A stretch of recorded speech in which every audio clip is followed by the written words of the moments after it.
देवीं सरस्वतीं व्यासं ततो जयमुदीरयेत्।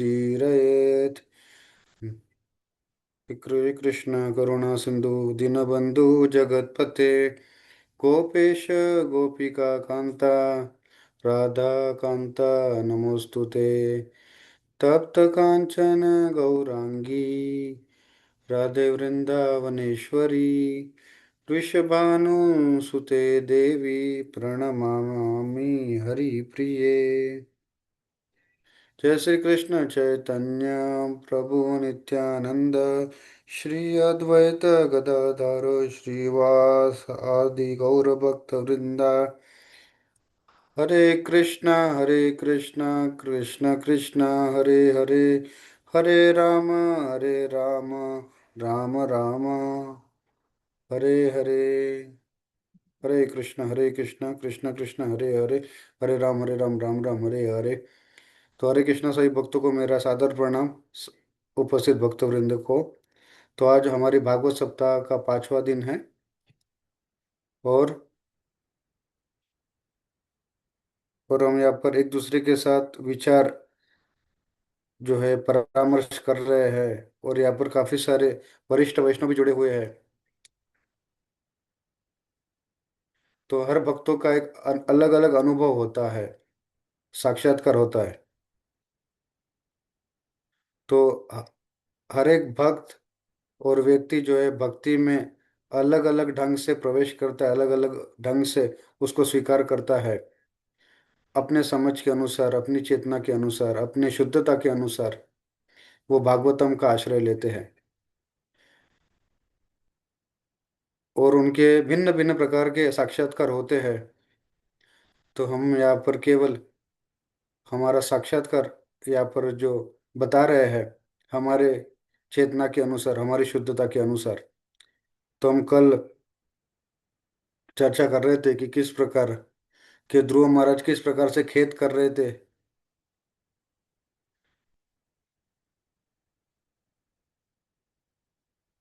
और किस प्रकार से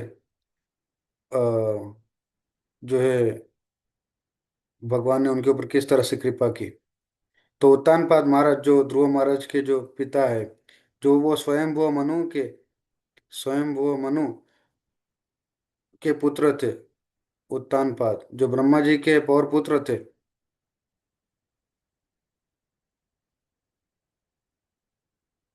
और ये शुद्ध आत्मा है। और ये केवल ऐसे ही यहाँ पे प्रकट नहीं हुए इस लीला में, लेकिन ये एक भूमिका निभाने के लिए आए थे। और वो यहाँ पे बता रहे कि किस प्रकार से अपने दूसरी और छोटी रानी से कितने वो आसक्त थे। और ध्रुव महाराज एक छोटे बालक ही थे, जो कि 10 साल से उनकी कम आयु थी। और जब उन्होंने घर छोड़ दिया ध्रुव महाराज ने और जंगल में चले गए, तो काफी वो उदास और हताश हो गए थे। और वो अपने आप को जो है इसका दोषी मान रहे थे कि मैं इतना आसक्त था मेरी मेरी पत्नी को, छोटी पत्नी को या दूसरी पत्नी को, कि मैं मेरे छोटे नन्हे ध्रुव को ठीक तरह से समझ नहीं पाया। तो इस तरह से प्रतिदिन जो है उत्तानपाद महाराज अपने आप को इसका दोषी मानते हुए अपने आप को इसका खेद कर रहे थे कि मेरी वजह से ध्रुव को जंगल में जाना पड़ा।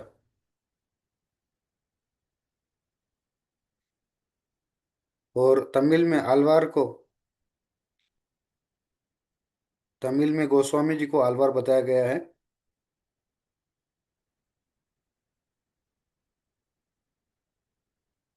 तो वो आलवार बताते हैं कि एक ही परम पुरुषोत्तम भगवान है, और वो है श्री रामचंद्र है। तो इसीलिए हम उत्तम पुरुषोत्तम भगवान श्री रामचंद्र को इस तरह से पुकारते हैं। तो केवल एक ही व्यक्तित्व है जो उत्तम है, और वो कौन है? श्री रामचंद्र जी है। और दशरथ के पुत्र है श्री राम। तो हम सभी लोग जो गलतियां करते हैं, प्रतिदिन गलतियां करते हैं। कभी जानबूझकर करते हैं तो कभी अनजाने में गलतियां करते हैं।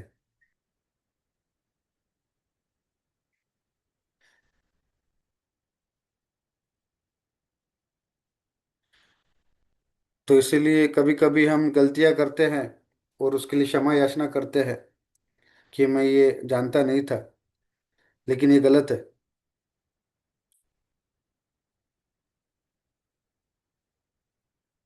तो अगर हम जानते हुए अगर हम गलतियां करते हैं, वो बढ़कर है इससे कि हम गलतियां बिना जाने करते हैं। कैसे? हम हर कोई गलतियां करते हैं। तो उत्तानपाद महाराज ऐसे बड़े व्यक्तित्व थे, लेकिन वो खेद कर रहे कि मेरी वजह से ध्रुव को जंगल में जाना पड़ा, और वो प्रायश्चित करते हैं। तो संस्कृत में दो शब्द है, परिहारा प्रायश्चिता। ये दो शब्द है संस्कृत में। परिहार का अर्थ है उपाय, और प्रायश्चित का अर्थ है उसके लिए तपस्या की जाए। तो जितने भी विधियां इस जगत में उपलब्ध है, वो प्रायश्चित ही है। और हरि नाम ही एक ही वो परिहार है। और इसको सरल शब्द में बताया जाता है तो अगर छोटी बच्ची अपनी उंगली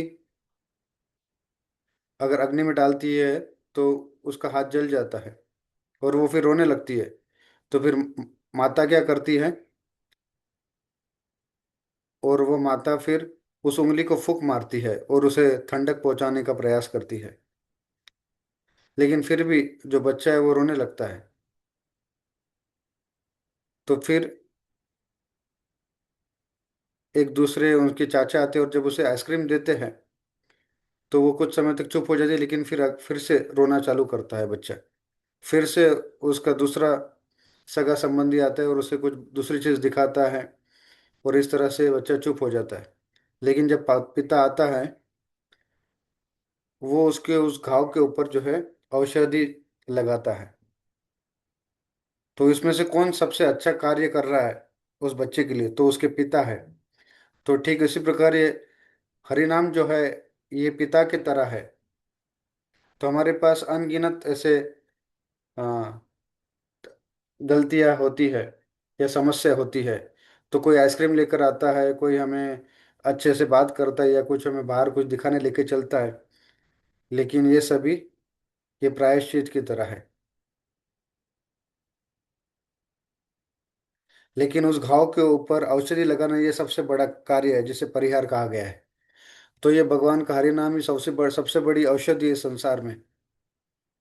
बाकी सब चीजें हमें कुछ समय तक हमारे दुख दर्द से या समस्या से बुलाने का कार्य करती है, लेकिन हरि नाम इससे सर्वोच्च है।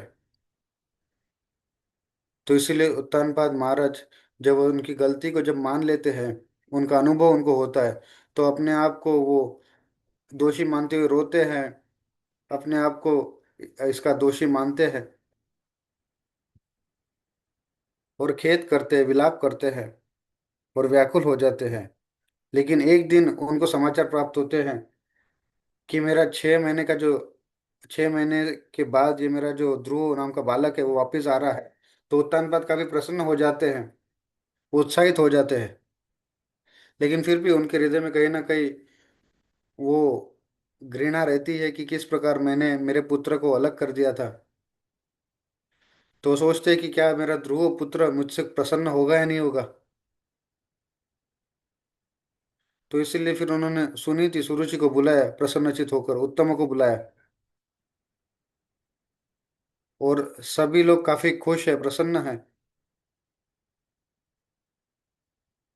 और सुनीति माता का जो हृदय है वो प्रेम से जो है भरा पड़ा हुआ है, या प्रेम के बादल की तरह वो फट रहा है।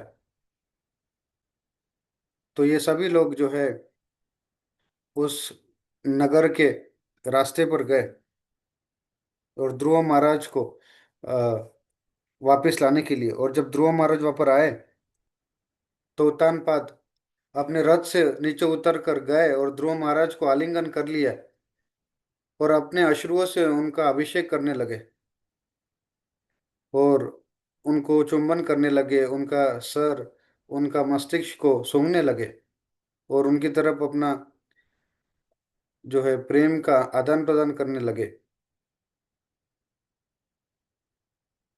और ध्रुव महाराज बोल रहे, सोच रहे कि आज वही पिता जिनकी गोद में मुझे बैठना था वो मेरे समक्ष आए हैं, और वो मुझे स्वीकार करके अपनी गोद में ले रहे हैं। ये सब कृष्ण की कृपा तो है। और छोटा भाई उत्तम भी आता है और ध्रुव को आलिंगन करता है, अपने बड़े भाई को, और सुरुचि माता, और वो भी आगे आती है और ध्रुव को क्षमा याचना करती है और उनको आलिंगन करके उनको आशीर्वाद देती है कि मैं आज बहुत ही तुच्छ समझ रही हूँ अपने आप को, और मेरा हृदय पूरा भर गया है आपको देखते हुए। मेरा हृदय तो केवल आप ये भौतिक इच्छाओं से पूर्ण था, लेकिन आज आपका सफलता देख के मेरा हृदय भर गया है। तो मुझे नहीं पता आप में से कितने लोग मदुरई मीनाक्षी मंदिर गए हैं। तमिलनाडु के जो मंदिर है उनका जो, ये सब बड़े बड़े विशाल मंदिर होते हैं, लेकिन लेकिन ये इस तरह से बड़े बड़े या विशाल रूप से क्यों बनाए गए, इसका पीछे कारण भी है। तो मान लीजिए आप किसी मिनिस्टर को मिलने जा रहे हैं, तो अगर वो कोई साधारण व्यक्ति है, अगर आंगन में बैठा है और साधारण कपड़े पहनकर जो है वो कुछ अखबार पढ़ रहा है और आपको बोलता है कि आइए उनसे बात करें, तो कैसा लगेगा। इसके विपरीत एक मिनिस्टर, दूसरी तरफ एक मंत्री है, वो अपने कक्ष में है और वो कक्ष के बाहर काफी सारे सैनिक वहाँ पर जो है उनको सिक्योरिटी प्रदान कर रहे हैं, उनकी सहायता करने के लिए बाहर खड़े हैं, और उनका बहुत विशाल घर है और काफी उनकी सुरक्षा के लिए ऐसे इस तरह से लोग हैं। तो आपको उनका उनकी तरफ आदान या आदर उत्पन्न होगा। तो जब आप जाओगे आप उनको प्रणाम करोगे, क्योंकि इस तरह से उनका वर्चस्व है। आप उस बड़े व्यक्ति के सामने अपने आप को तुच्छ समझोगे। इसीलिए इस तरह से बड़े बड़े विशाल मंदिर बांधे हुए हैं इस तमिलनाडु के राज्य में। आप देख सकते हैं भक्तों ने उनके ऊपर ये डिस्प्ले भी किए हैं स्क्रीन के ऊपर। तो आप चलते जाइए चलते जाइए, बड़े बड़े विशाल मंदिर है, बहुत सारे पायदान हैं, और बहुत वो बड़ा रास्ता तय करना होता है भगवान के दर्शन करने के आंतरिक कक्ष में जाने तक।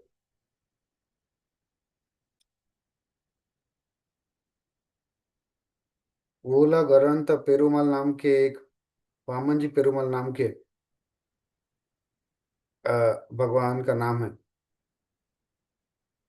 तो मैं बहुत बार वहां पर गया हूँ, लेकिन जब एक बार जब गया था तब मेरा कुछ अनुभव इस प्रकार से रहा कि मैं बस चल रहा है, मैं बस चलता जा रहा हूँ। और बहुत सुंदर मंदिर में ज्यादा उजाला नहीं था, लेकिन पद पद पर जो है बहुत सुंदर दिए हुए लगाए हुए थे, और पुजारी भी भगवान की अ, अर्च विग्रह की सेवा कर रहे थे। तो जब मैंने ऐसा देखा,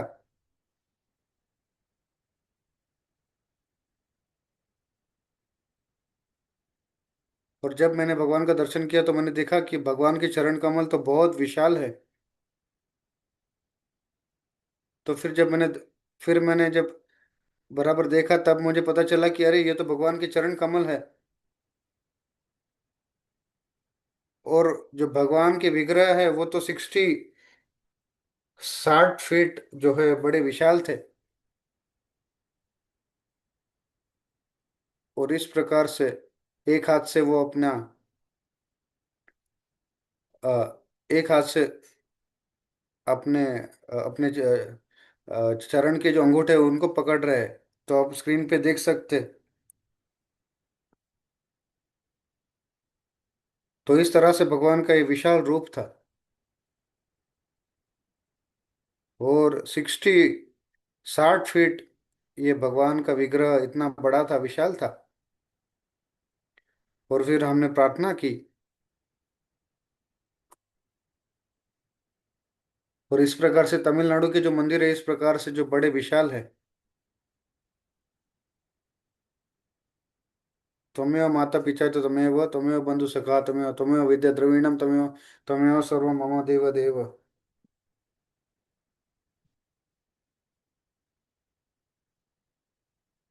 तो अब मेरे लिए सब कुछ है प्रभु। इस तरह से मैं प्रार्थना की। तो ध्रुव इस तरह से अपने आप को तुच्छ समझने लगे। और सुरुचि सुनीति सब उनको आके आलिंगन कर रहे हैं। और सुरुचि उनको क्षमा याचना कर रही है।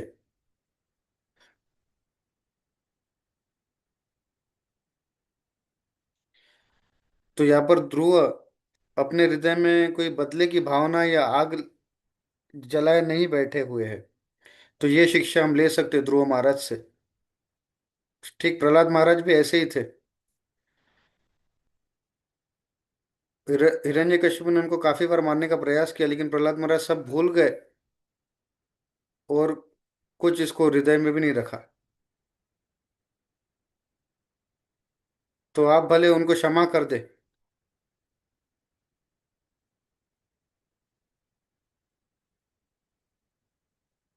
तो आप भले उनको क्षमा कर देंगे, लेकिन आप ये बात कभी भूलेंगे नहीं। लेकिन प्रहलाद महाराज ने अपने पिता को क्षमा तो कर दिया, लेकिन उनको भूला भी नहीं। अंत तो कथा नरसिंह देव को भी वो कहते हैं कि नहीं, आप मेरे पिता का उद्धार कीजिए। तो इस प्रकार भक्त भक्त का भाव होता है, जो हमें यहाँ पे सीखना चाहिए।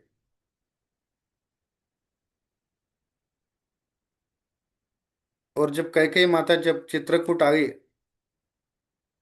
तो उनके हृदय में काफी सारा अ, क्षमा भाव था। तो कैकेयी सोचने लगी, क्यों राम मुझे क्यों श्राप नहीं दे रहे हैं, और मेरा आशीर्वाद ले रहे हैं वो तो। ठीक इसी प्रकार से ध्रुव महाराज सुरुचि के पास गए, उनके चरण कमल को स्पर्श किया, और उनको आलिंगन करके रोने लगे। और सुनीति माता फिर आई, और वो भी इस तरह से प्रसन्न हो गई। तो अगर आपको शुद्ध प्रेम अगर देखना है इस संसार में, शुद्ध प्रेम अगर आपको देखना है, तो उसका एक छोटा सा अनुभव आप कर सकते हैं माता के प्रेम में, कि किस प्रकार माता अपने पुत्र को कितना प्रेम करती है, निस्वार्थ भाव से।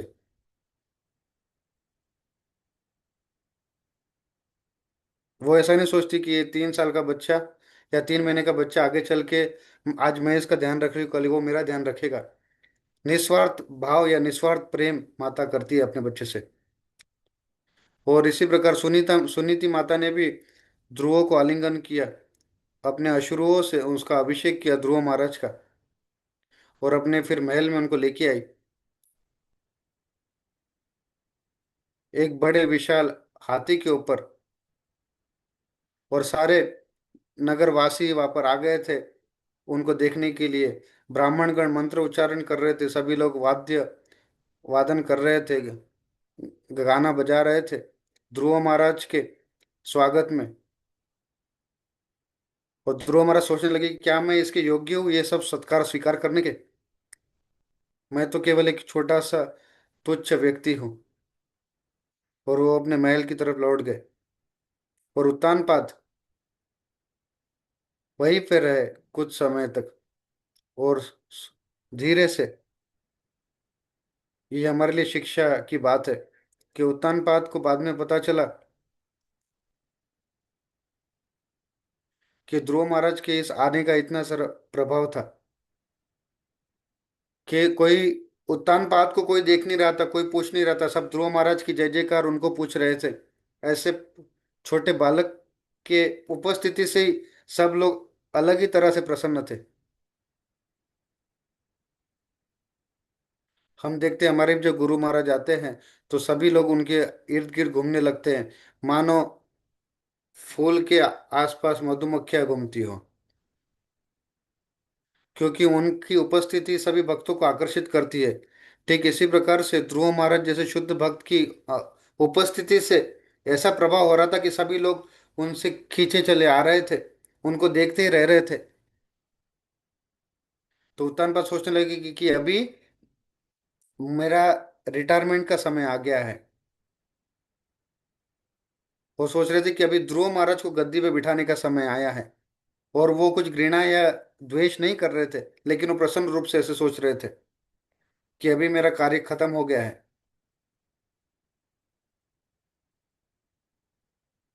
तो मान लीजिए, अगर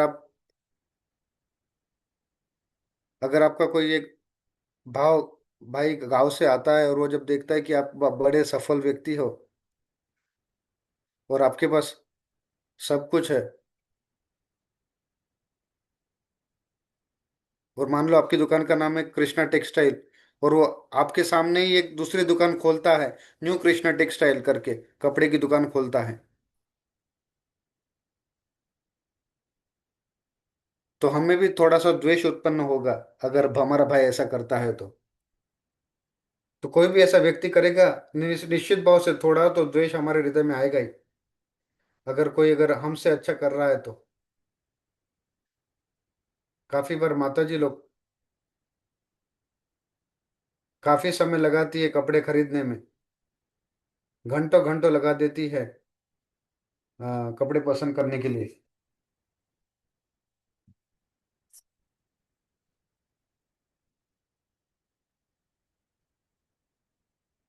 और बहुत सुंदर सुसज्जित होकर जब वो जाती है, और जब देखती है कि दूसरी माता जी ने मेरे से अच्छे कपड़े वस्त्र पहने हैं, तो थोड़ा सा उनको अंदर द्वेष होता है,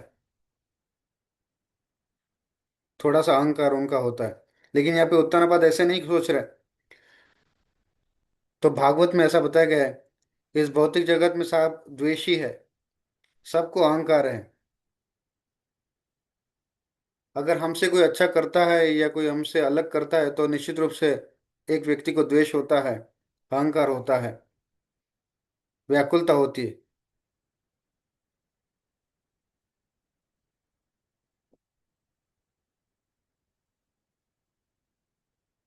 तो मान लीजिए, अगर आप कीर्तन कर रहे हैं और दो पांच लोग और आके कीर्तन में आते हैं, और वो भी कीर्तन में नाम उच्चारण करते हैं, तो आप द्वेष नहीं करेंगे, आप प्रसन्न होंगे।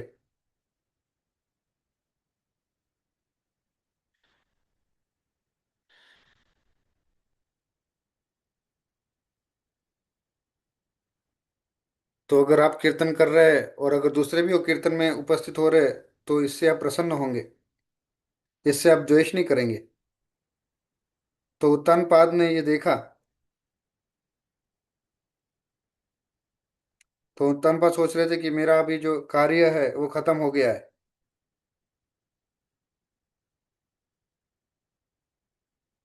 कि मेरी मेरी यहाँ पे जो उत्तरदायित्व है वो यहाँ पे खत्म हो गया है।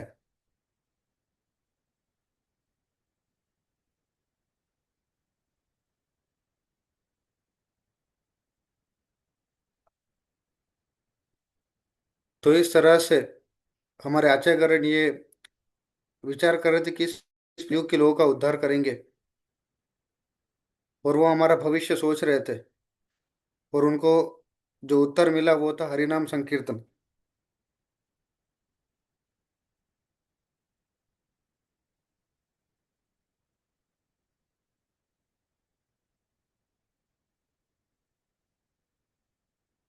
तो जो समय के साथ चलते हैं वो स्वार्थी है, जो समय के पीछे चलते हैं वो आलसी है, और जो समय के विपरीत दिशा में चलते हैं वो पापी लोग हैं,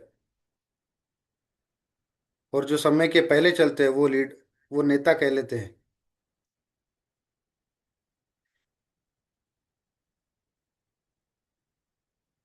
तो जो समय के साथ साथ चलते हैं वो स्वार्थी होते हैं, कि बीजेपी जीत गया, अभी मैं बीजेपी के साथ हूँ, कांग्रेस जीत गया, अभी मैं कांग्रेस के साथ हूँ। तो ये स्वार्थी व्यक्ति कहलाते हैं, वो समय के साथ चलते हैं।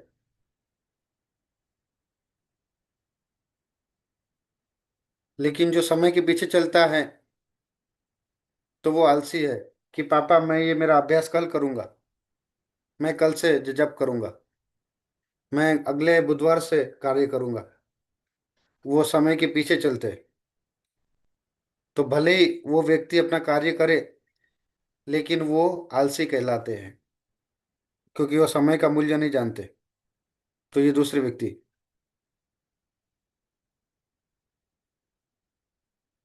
जो समय के साथ चलते हैं वो स्वार्थी है, जो समय के पीछे चलते हैं वो आलसी है, और जो समय के विपरीत दिशा में चलते हैं वो पापी कहलाते हैं। और वो ऐसे कार्य करते हैं जो उनको नहीं करने चाहिए, ऐसे इसलिए पापी कहलाते हैं। और जो समय के आगे चलते हैं वो नेता कहलाते हैं।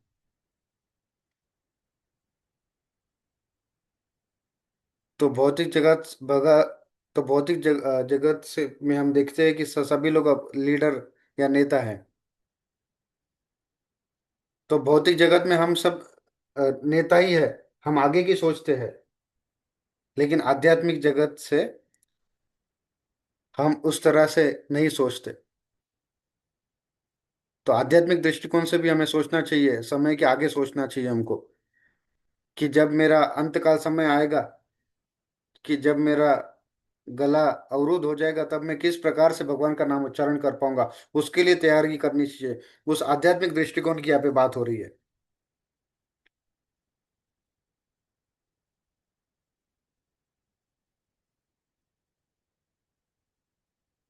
तो हमारा स्थान अगर किसी दूसरे भक्तों के बाजू में रखेंगे, वो भी एक भक्तिमय सेवा ही है, क्योंकि हम उस भक्त के साथ अपने आप को जोड़ रहे हैं।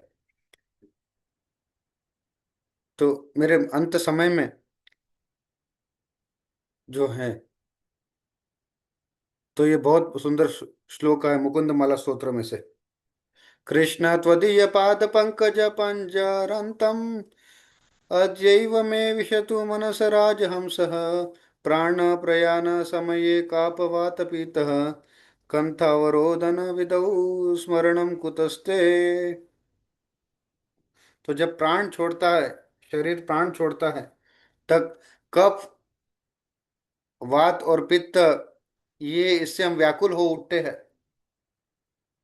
तो किस तरह से मैं प्रभु आपका नाम स्मरण कर पाऊंगा, किस तरह से आपका नाम उच्चारण कर पाऊंगा, इस तरह से कुलशेखर आழ்वार यहाँ पर बोल रहे हैं श्लोक के माध्यम से। तो कितने सुंदर भक्त है, कविता बोल रहे हैं इस श्लोक के माध्यम से। तो परशुराम जी भी राम भगवान के अवतार थे।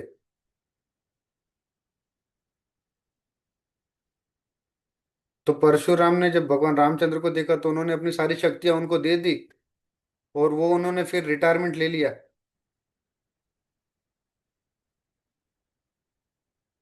तो उन्होंने अपनी सारी शक्तियां रामचंद्र भगवान को देके वो हिमालय पर चले गए और अपने आप को निवृत्त कर दिया। तो इसीलिए ऐसे दूसरे भक्तों को से सेवा देते हुए जो है हम भी अपने आप को निवृत्त कर सकते हैं।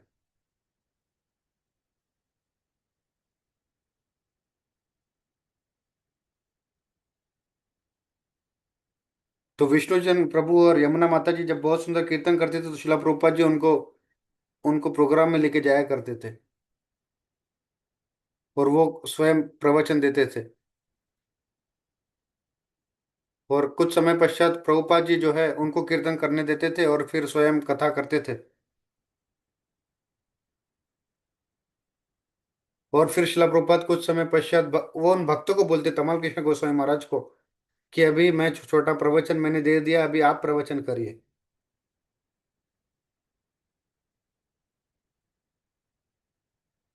तो जाम्बावन, अ, तो ऐसे कौन से भक्त है जिन्होंने सबसे ज्यादा अवतार देखे हैं, तो वो जाम्बावन है। जाम्बावन और नरूता, ये दोनों ने। तो जब वामन देव आए, प्रकट हुए,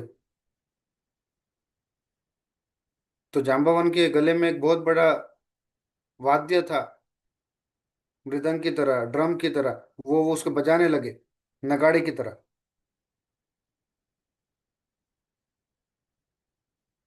और फिर जाम्बावान ने हनुमान जी को अ, उत्तरदायित्व दिया, और वो फिर वो चले गए। और हनुमान जी ने भी महाभारत में भीम जी को अपनी शक्तियां दी, और वो फिर निवृत्त हो गए। तो इसीलिए हमें हमारी शक्ति या हमारे गुण किसी ऐसे भक्त को देने चाहिए कि जो उस गुणों को लेकर आगे जाए, और वो हमारी अनुपस्थिति में उपस्थिति ना हो, या हमारी अनुपस्थिति में भी वो सभी कार्य पूर्ण कर सके। तो उत्तानपाद भी बहुत ही बुद्धिमान व्यक्ति थे।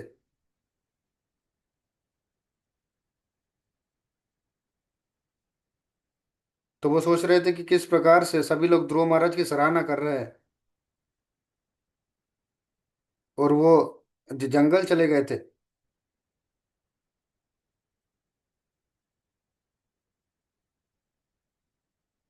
और वो फिर उत्तानपाद अपने आप को निवृत्त करते हुए जंगल में चले गए।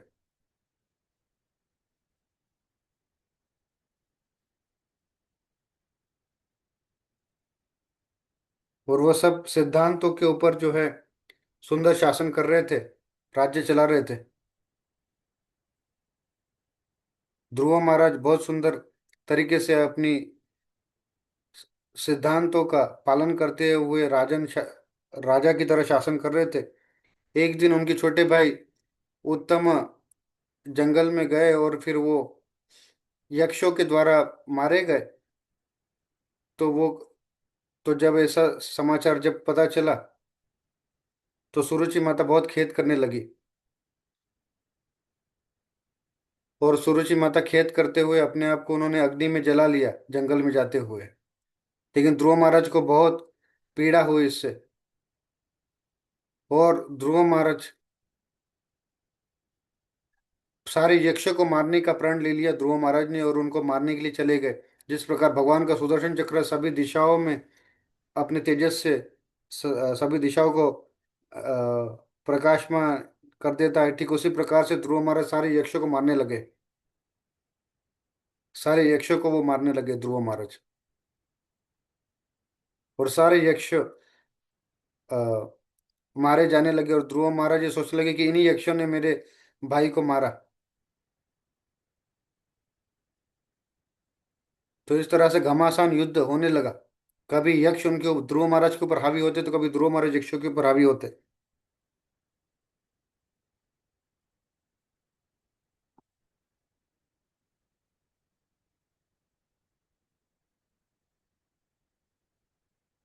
तो यहाँ पर एक बात आती है कि एक भक्त को रात्रि से घबराना चाहिए, डरना चाहिए।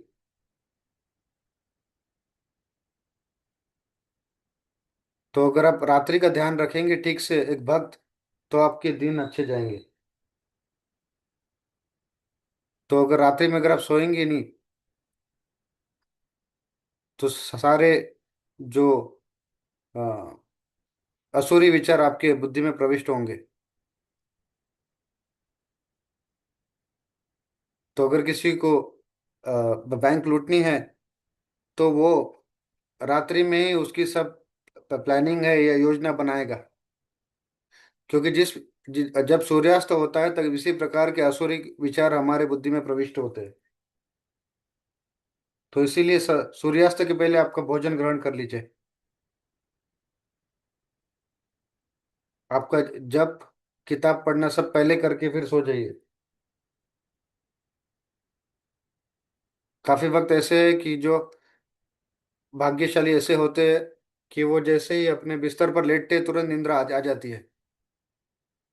कराटे मारते हुए वो सोने लगते हैं। लेकिन सब भक्त, कुछ भक्त, तो वो बिस्तर पर बस घूमते रहते हैं। हाँ, फोन को देखते रहते हैं, अपना सर खुजाते रहते हैं, पानी पीने के लिए जाते हैं, इधर उधर घूमते हैं। और 30 मिनट लगा देते हैं सोने के लिए कुछ भक्त। इस तरह से कोई है इस भक्तों के सभा में कोई? ये बहुत अभाग्यशाली लोग है, पापी। क्योंकि इस तरह से आसुरिक विचार हमारे बुद्धि में आ जाते हैं, हमारे मन में आते हैं।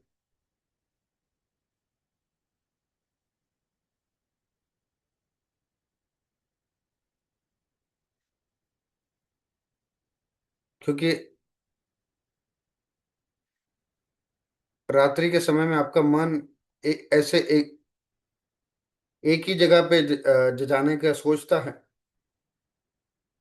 तो इसीलिए हमें बहुत ध्यान रखना चाहिए कि हमारा मन इधर उधर ना दौड़े, हम जल्दी उठे।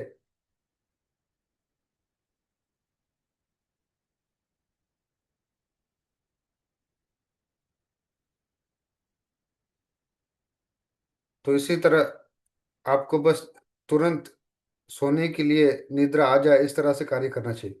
और तो अगर आपको सोना है तो उसके लिए उपाय बता, तो ब्रह्म संहिता का किताब ले लीजिए, वो पढ़ना चालू कीजिए, उसका तात्पर्य आपको निश्चित रूप से जो है निद्रा आ जाएगी। क्योंकि बड़े बड़े अंग्रेजी के पंडित भी उस ब्रह्म संहिता की किताब को पढ़कर समझ नहीं पाएंगे पाते हैं, और इसलिए वो सो जाते हैं। ब्रह्म संहिता खोलिए, उसे पढ़ने का प्रयास कीजिए, आपको निश्चित रूप से निद्रा आ जाएगी। और ये बहुत अच्छा उपाय है सोने के लिए, है कि नहीं? तो हम सोने के बारे में क्यों चर्चा कर रहे हैं? मैं तो भूल ही गया। हम तो ध्रुव महाराज के बारे में बात कर रहे थे, किस प्रकार यक्ष के साथ वो युद्ध कर रहे थे रात्रि में।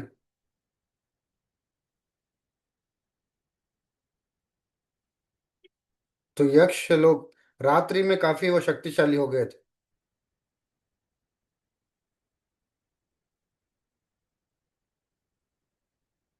और इस तरह से वो काफी सारे घमासान युद्ध करने लगे।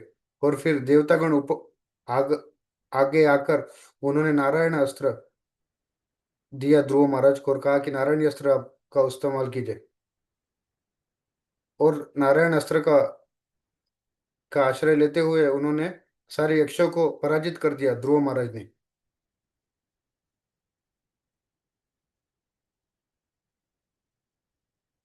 और ब्रह्मा जी सोचने लगे कि मेरा जो ये पर पुत्र है ध्रुव महाराज, ये क्या पशु की भांति क्यों कर रहा है, ये इतने सारे यक्षों को ऐसे क्यों मार रहा है? उसे तो भगवत धाम जाना है, तो वो ऐसा करेगा तो ये ऐसे उसका क्या हो, कैसे उद्धार होगा? ये इस तरह से क्यों मार रहा है सारे यक्षों को? इसलिए स्वयं वो मनु वहां पर आए।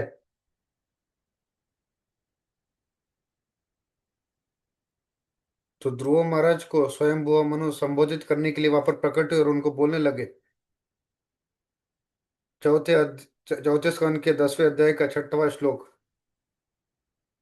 बोलते हुए ध्रुव महाराज को संबोधित करने लगे स्वयं वो मनु कि आप आपका गुस्सा थूक दीजिए और ये युद्ध को यही रोक दीजिए। और ये क्रोध ये बहुत बड़ा असुर है।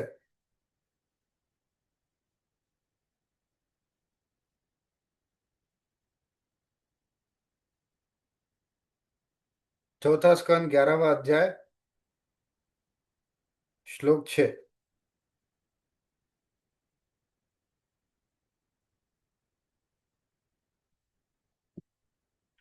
चौथे स्कंद का 11वां अध्याय का 6वां श्लोक हम देखेंगे।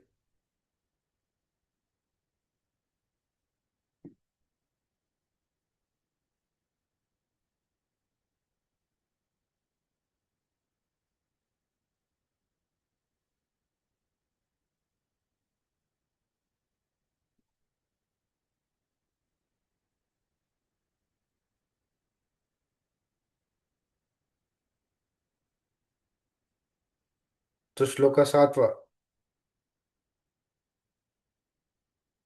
चौथा स्कंद 11वां अध्याय श्लोक संख्या 7। मनुर्वाच अलं वत्स इति रोषेण तमोद्वारेण पाप्मना येन पुण्या जनने तन् अवधिस्त्वमनागशः।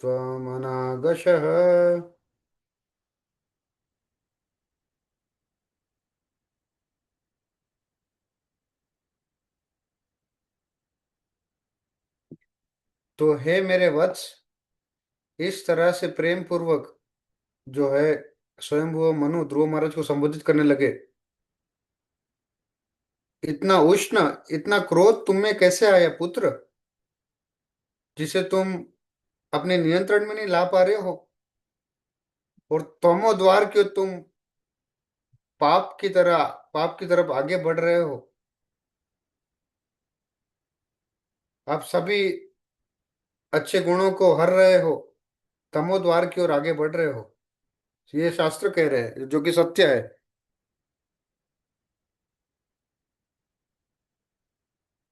अगर कोई बात बारंबार बोली जाती है तो निश्चित रूप से वो सत्य होती है।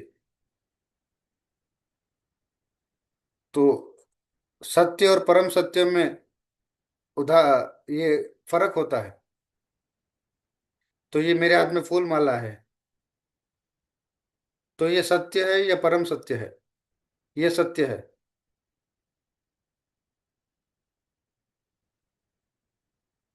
परम सत्य वो चीज है जो कभी समय के द्वारा बदली नहीं जा सकती है।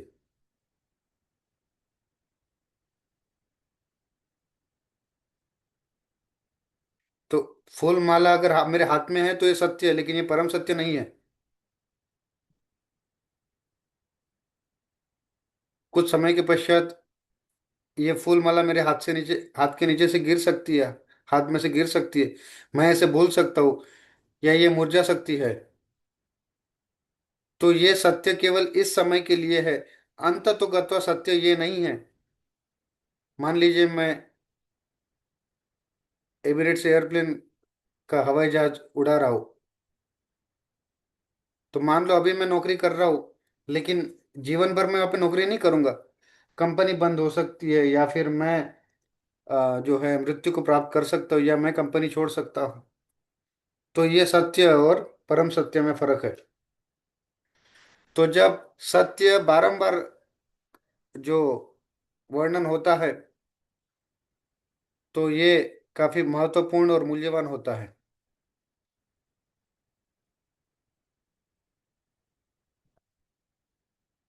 तो परम सत्य क्या है? तो ये भगवान का नाम, ये परम सत्य है। हरेर नाम, हरेर नाम, हरेर नाम एव केवलम, कलौ नास्ति एव नास्ति एव नास्ति एव गतिरन्यथा। कि भगवान का हरि नाम ही 3 बार बताया गया है कि ये परम सत्य है। तो एक बार जो बताया जाता है वो सत्य होता है, जो 3 बार बताया जाता है वो परम सत्य होता है। लेकिन भगवत गीता में और भागवतम में ये 100 बार से भी ज्यादा बताया गया है कि आप आपका क्रोध को त्यागो। अगर ये 3 बार परम सत्य है, और बारंबार इसका इसको बोला जाता है, कहा जाता है, तो किस तरह से हमें ध्यान पूर्वक इसको समझना चाहिए, सीखना चाहिए, और हमारे जीवन में उतार कर इस क्रोध को परित्याग करना चाहिए। क्रोध भवति सम्मोहः, स्मृति भ्रमशत बुद्धि नाशो, इस तरह से नाना प्रकार के श्लोकों का वर्णन किया गया है गीता भागवतम में। तमो द्वारेण पापमन येन पुण्य जनान एतन अवधिस्त्वम तिरोशेन मनुरुवाच। तो इस प्रकार का क्रोध परित्याग कर दो ध्रुव। तो यहाँ पे 345 भक्त यहाँ पर बैठे सत्संग में, सब शांत है, सब सौम्य है, क्रोध से रहित है। तो जब हम भगवान के नाम का जप करते हैं, तो हम भगवान की कृपा को अपने पात्र में ग्रहण करते हैं। लेकिन अगर हमारे पात्र में अगर छेद हो, तो वो कृपा उसमें से निकल जाती है। तो ध्रुव कितने बड़े भक्त थे, अद्भुत भक्त थे। ये क्रोध तुम्हारे लिए अच्छा नहीं है, भक्ति के लिए अच्छा नहीं है। हे ध्रुव, इस क्रोध को परित्याग कर दो। तो श्लोका संख्या 9 देखेंगे। नन्व एकस्य नन्व एकस्य अपराधेन प्रसंग बहवो हतः भ्रातुर्व वधावि वधा अभिताप्तेन त्वयंगा वृतरवत्सला। एक यक्ष ने तुम्हारे भाई की मृत्यु की, तो तुम सारे यक्षों को क्यों सता रहे हो? एक शिक्षक या एक डॉक्टर ने अगर गलती की, तो उसका फल क्या पूरे आप समुदाय को दोगे? एक भक्त ने गलती की तो पूरे भक्त के समुदाय को क्यों तुम पीड़ा पहुंचा रहे हो ध्रुव? इस तरह का उदाहरण यहाँ पर दे रहे हैं स्वयं मनु। भारत में ऐसे ही होता है। कुछ साधु गलती करते हैं तो उसका परिणाम सारे दूसरे समुदाय को प्राप्त होता है। साधु लड़की लेके भाग गया या पैसे लेके भाग गया, इस प्रकार का लांछन एक साधु की वजह से पूरे साधुओं के समुदाय के ऊपर लग जाता है कि आप भी साधु हो, आप भी भगवा कपड़ा पहनते हो, आप भी ऐसे ही करते होंगे। तो ये जगत ही ऐसा है, किसी एक की गलती की वजह से पूरे समुदाय को दोषी मानता है। तो इसीलिए एक नेता को इस तरह से हाँ, गलती या त्रुटि नहीं करनी चाहिए। अगला श्लोक 10वां। नायम मार्गो हि साधूनां ऋषिकेशानुवर्तिनां यदात्मानां परगृह्य पशुवद्भूत वैशसम। ध्रुव, ये क्रोध और बदले की भावना ये पशुओं में पाई जाती है। आप जैसे सज्जन व्यक्ति में नहीं, ये शोभा नहीं देती है। अब मनुष्य पशुओं की तरह नहीं होते हैं। आप पशुओं की तरह व्यवहार कर रहे हो ध्रुव। कृपया करके ये क्रोध का परित्याग करो। और ये बहुत सुंदर एक शिक्षा मिलती है रामायण में क्रोध के बारे में। हमारा क्रोध और हनुमान का क्रोध ये भिन्न है। हनुमान गए और लंका को जला दिया, और हमें क्रोध आता है। तो हमें क्रोध आता है तो हम हमारा घर जला देते हैं। लेकिन हनुमान जी को क्रोध आता है तो वो दुश्मन की लंका जला देते हैं।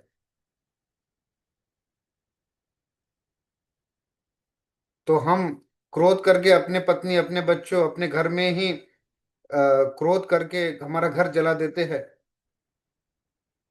लेकिन हमको हनुमान की तरह शिक्षा लेनी चाहिए। चौथा स्कंद 10वां अध्याय श्लोक संख्या 11।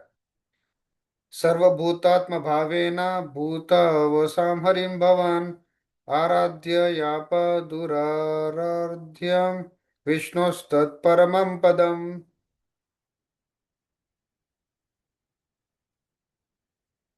तो स्वयं वो मनु यहाँ पे भिन्न भिन्न उदाहरण देते हुए भिन्न भिन्न प्रकार से शैली से ध्रुव महाराज को समझा रहे किस प्रकार वो अपना अहंकार त्याग दे, क्रोध त्याग दे।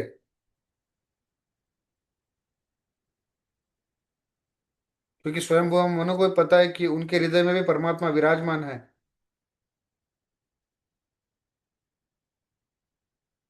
एक पापी व्यक्ति के हृदय में भी विष्णु परमात्मा स्वरूप बैठे हुए हैं।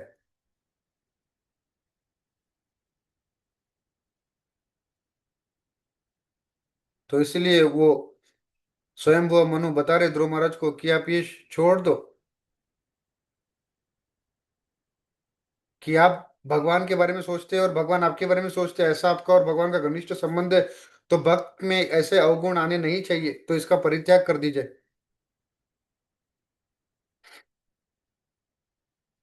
तो जब हम भगवान की जप माला लेके उनका जप करते हैं तब भगवान हमारे बारे में सोचते हैं।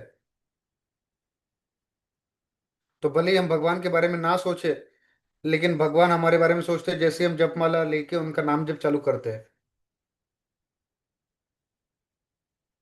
कभी कभी हमारा मन नहीं लगता और माला घूमते रहती है, घूमते रहती है। आपने ठीक तरह से जप भी नहीं किया होता, माला घूमती रहती है। लेकिन लेकिन भगवान हमारा स्मरण करते हैं, भले ही हम भगवान का स्मरण करें ना करें। लेकिन जब हम जपमाला लेते हैं उसी क्षण भगवान हमारा स्मरण करते हैं और हम पर अपनी कृपा बरसाते हैं। और अपने भक्त का ध्यान करते हैं जो उनकी जपमाला पे जप कर रहा है। मैं इस भक्त को आशीर्वाद मैंने देना चाहिए, इसकी रक्षा करनी चाहिए, इसके ऊपर कृपा करनी चाहिए। तो इसलिए स्वयं वो मनु ध्रुव महाराज को बता रहे कि आप भगवान का चिंतन करते हो, लेकिन उससे भी अधिक भगवान आपके ऊपर अधिक चिंतन करते हैं।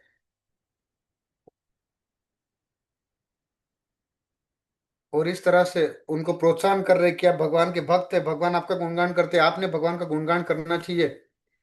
तो इस तरह से आप अपना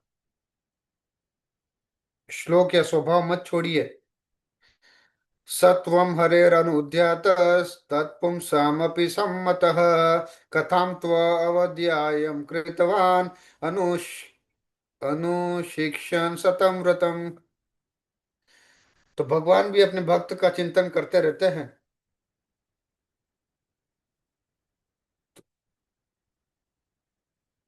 तो सारे भक्त समुदाय आपका गुणगान कर रहे हैं ध्रुव। और आप में अवगुण कैसा आया इस तरह से क्रोध करने? तितिक्षया कारुणया मैत्र्य चखिल जंतुषु समात्वेन च सर्वात्मा भगवान संप्रसीदति।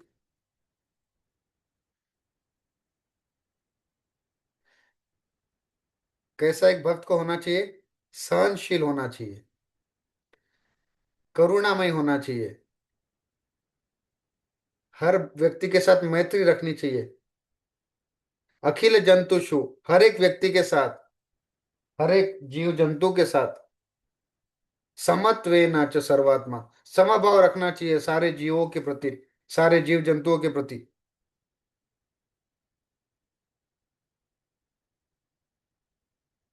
सहनशील होना चाहिए, करुणामय होना चाहिए, मैत्री भाव रखना चाहिए सारे जीवों के प्रति।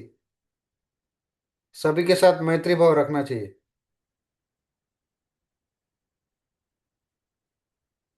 ऐसा अगर हम ऐसा करते हैं तो भगवान हमसे संतुष्ट होते हैं, भगवान सम प्रसिद्धति।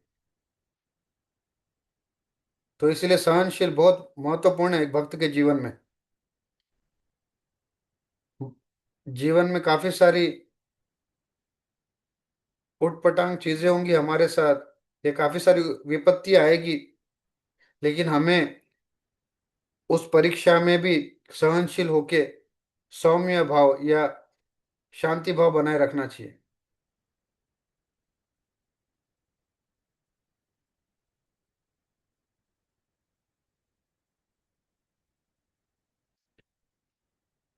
तो सोक्रेटिस नाम का एक बहुत ही बड़ा व्यक्तित्व थे। तो एक बार उनकी पत्नी ने आके उनके मस्तिष्क के ऊपर पानी डाल दिया। तो उन्होंने क्या बोला? 2-3 दिन से, हे प्रिय, सर पे बस गरज ना हो रही थी, आज पानी भी आ गया। तो इस तरह से शांति भाव रख के उन्होंने परिस्थिति को जो है ठीक तरह से संभाल लिया। तो सत्यभामा की, जब सत्यभामा का भी उदाहरण आता है कि सत्यभामा बहुत सुंदर गुणशाली गुणवती थी, कि सभी को उनसे शादी करनी थी, विवाह करना था। तो काफी मथुरा द्वारका से व्यक्तित्व आते थे उनका हाथ मांगने के लिए, क्योंकि वो बहुत सुंदर थी। लेकिन अंत तो क्या हुआ? कृष्ण ने सत्यभामा को का विवाह किया। उनकी तीसरी पटरानी बनी सत्यभामा। पहली रुक्मिणी देवी थी, दूसरी जाम्बुवती थी, और तीसरी क्वीन, तीसरी रानी थी सत्यभामा। तो सत्यभामा से कृष्ण भगवान ने विवाह किया। तो सारे जो दूसरे राजा थे वो काफी द्वेषी हो गए सात्या की। और उन्होंने सबने एक योजना बनाई कि सत्यभामा के पिता शत्रुजित का वध कर देंगे।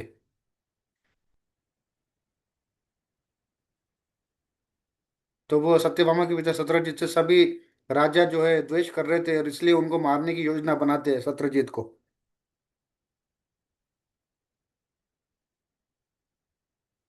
और अक्रूर जी को ये बात पता थी, लेकिन वो चुपची अपनी चुप्पी बनाए रखी उन्होंने। और अक्रूर जी भगवान के बहुत बड़े विशाल भक्त थे। और अक्रूर जी नवविधा भक्ति में जो भक्ति का अंग है, अर्चनम, वंदनम, वंदनम। तो अक्रूर जी वंदनम, वंदनम के लिए विख्यात है। बहुत बड़े व्यक्तित्व है, भगवान के शुद्ध भक्त। उनको भी सत्यभामा से विवाह करना था। तो उन्हें थोड़ा सा द्वेष भाव था शत्रुजित के प्रति, ज्यादा नहीं, थोड़ा सा रंश मात्र। तो जब सभी लोगों ने शत्रुजित को मारने का योजना बनाई और उसे मार दिया,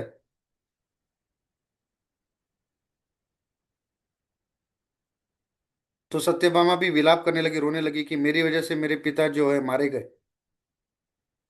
और अक्रूर जी को जब भी अपनी बात का साक्षात्कार हुआ कि मैं भी थोड़ा द्वेषी था शत्रुजीत के प्रति, और मुझे बात पता थी कि ये सब उनको मारने वाले हैं, फिर भी मैं चुप बना रहा कि मैंने ऐसा आचरण मेरा अच्छा नहीं है। तो इस तरह से अक्रूर जी अपने आप के ऊपर चिंतन करने लगे, और चिंतन करते हुए अपने वो मथुरा से भाग गए। अक्रूर जी भगवान के शुद्ध भक्त है, लेकिन वो भी मथुरा छोड़ के चले गए। मथुरा में चले गए और मथुरा में रहने लगे, और मथुरा में सूखा पड़ने लगा। फिर अक्रूर जी को कृष्णा ने द्वारका में बुला लिया, और फिर कृष्ण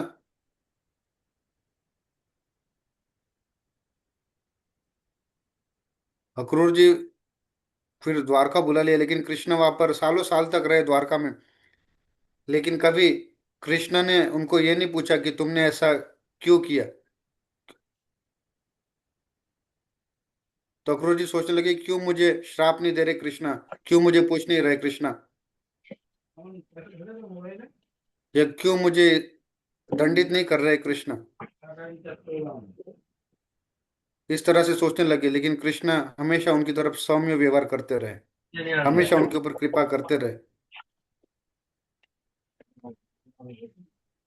तो अगर आपको कोई अगर अ,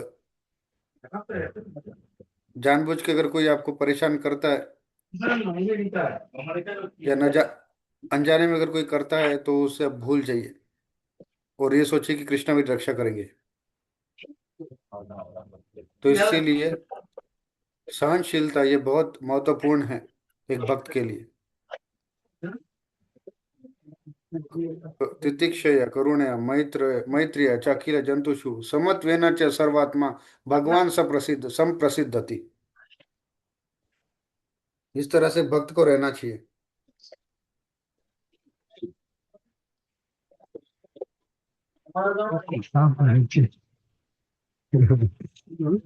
কত কথা বলছে, কত দিক থেকে বোঝাচ্ছে, কত জায়গায় तो কত यहाँ पे কিছু श्लोक আছে। 13 से लेके 23 तक ये पूरी जो है, ये तत्व ज्ञान है यहाँ पे बताया गया है। দেখছো, মানে ये 15-20 সংগ্রামটা। मिनट आप कुछ मत कीजिए, आप बस श्रवण कीजिए, बस सोइए मत। भागवत का श्रवण करना भी एक सेवा होती है।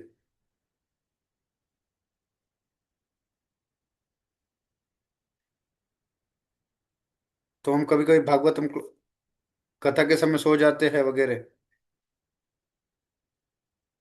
तो हम जितना ध्यानपूर्वक सुनेंगे उतना हमारा फायदा होगा।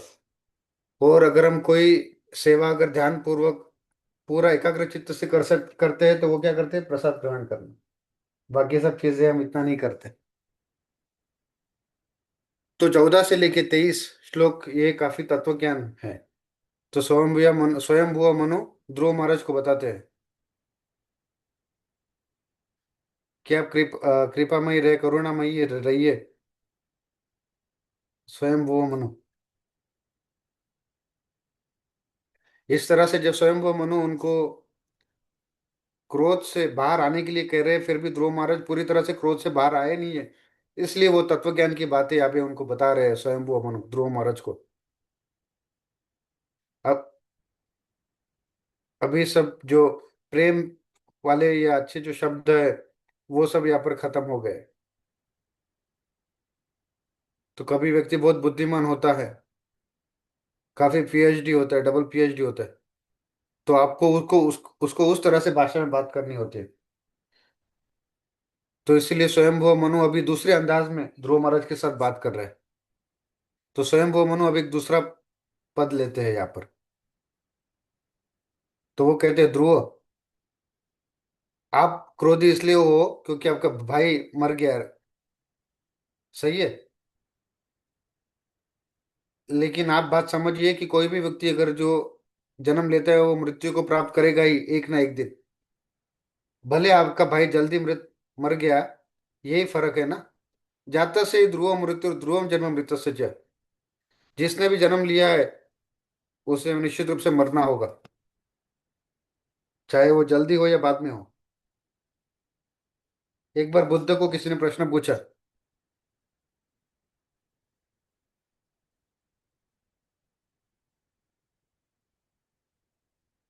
तो बुद्ध जी एक बार प्रचार कर रहे थे, और उनको किसी ने पूछा कि मृत्यु का क्या कॉज है, या मृत्यु का क्या स्रोत है। तो बुद्धा ने बोला कि जन्म, जन्म की वजह से मृत्यु प्राप्त होती है। और मृत्यु अर्थात कपड़े बदलने जैसा है। मान लीजिए अगर आपका कपड़ा या शर्ट फट गया है, तो आप नया शर्ट ले लेंगे। इसमें दुखी होने की कोई बात नहीं है। इसी प्रकार से जब शरीर बूढ़ा हो जाता है, तब नया शरीर आत्मा प्राप्त करती है। ये संसार का नियम है। तो इसीलिए ध्रुव महाराज को शांत करने के लिए स्वयंभू मनु इस तरह से उदाहरण दे रहे हैं कि कभी भी ये शरीर मृत्यु को प्राप्त कर सकता है। और उत्तमा को, आपके भाई उत्तम को एक अच्छा शरीर प्राप्त होगा।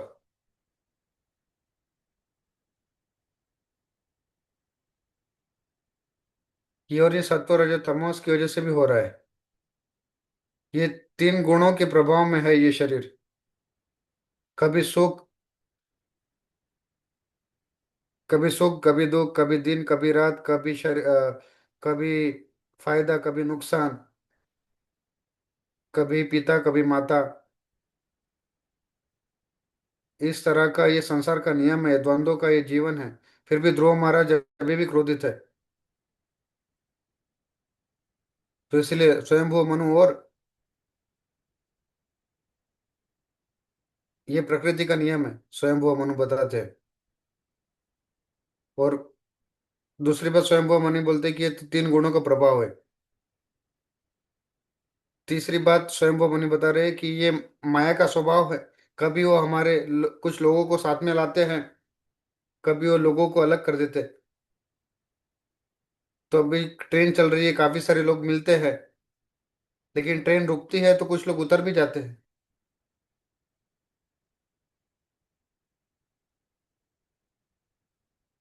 और थोड़ा वो हंसी मजाक करते, बातचीत करते हैं, और वो फिर दूसरे अपने स्टेशन आते हैं तब उतर जाते हैं। तो क्या आप उनसे आसक्त होंगे?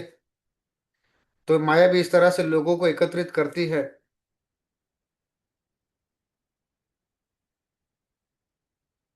और माया लेके भी आती है और अलग भी कर देती है। तो ध्रुव, इसलिए आपको क्यों क्रोधित रहना है? अपना क्रोध का परित्याग कर दो। ये समय, ये काल का ये प्रभाव है ध्रुव। पहले उन्होंने कहा कि ये जन्म मृत्यु की बात है, माया की बात है, त्रिगुणों की बात है। अभी वो काल चक्र के बारे में बात कर रहे हैं। इस तरह से स्वयं वो मनु ध्रुव महाराज को समझा रहे कि आप गुस्सा थूक दो। ये सब समय है। सो अनंत अंत कारः कालो अनादिरादिकृदवयः जन्म जनेन जनयान मारयान मृत्यु नंतकम। तो ध्रुव, आप ये समझ जाओ, ये अनंत जो ये समय, ये काल चक्र है, ये सबकी मृत्यु का कारण है। इसका कोई प्रारंभ नहीं है ना अंत है इस काल चक्र का। और सभी इसके प्रभाव में है।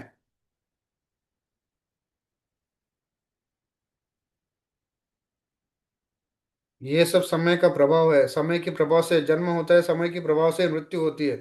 ये गीता का सिद्धांत है। और कृष्ण भगवान गीता में कहते हैं कि मैं काल चक्र हूँ।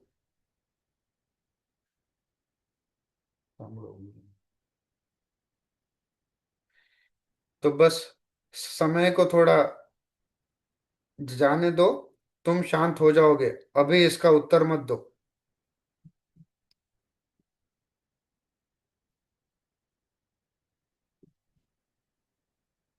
तो अगर आप समय को थोड़ी देर जाने देंगे, तो सारी वस्तुएं, चीजें जो है अपनी जगह पे पुनः स्थापित हो जाएगी। ये उपाय है।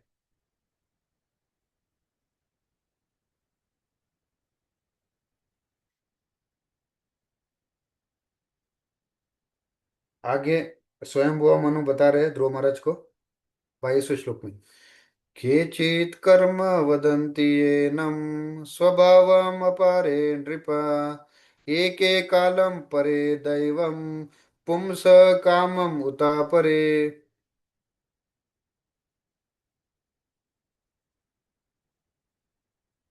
और अभी स्वयं वो मनु ध्रुव महाराज को बोल रहे हैं, देखो।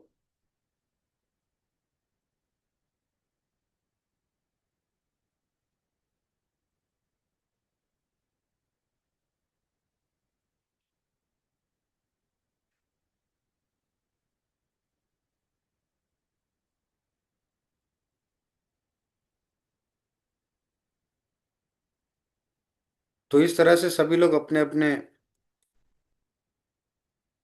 मत यहाँ पर दे रहे हैं कि हम क्यों सुख या दुख भोगते हैं, कर्म की वजह से, हमारी इच्छाओं की वजह से, किसकी वजह से। तो स्वयं वो मनु बता रहे हैं, तो मीमांसक बोलेंगे ये कर्म की वजह से हो रहा है, चांदवा का बोलेंगे ये, व्यवहारी बोलेंगे काल की वजह से, या ज्योतिष बोलेंगे ये काल की वजह से हो रहा है। इस तरह से सब अपने अपने उदाहरण देंगे, लेकिन स्वयं पूर्ण मनु बता रहे हैं।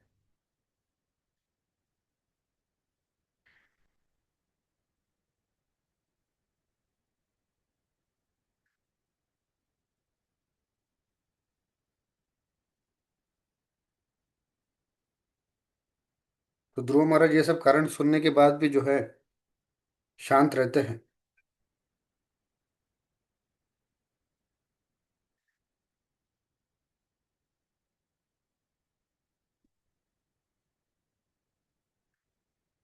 तो जिस प्रकार बच्चे कोई एक वस्तु को पकड़ के बैठ जाते हैं, उसी पर गुस्सा हो जाते हैं, ठीक उसी प्रकार ध्रुव महाराज भी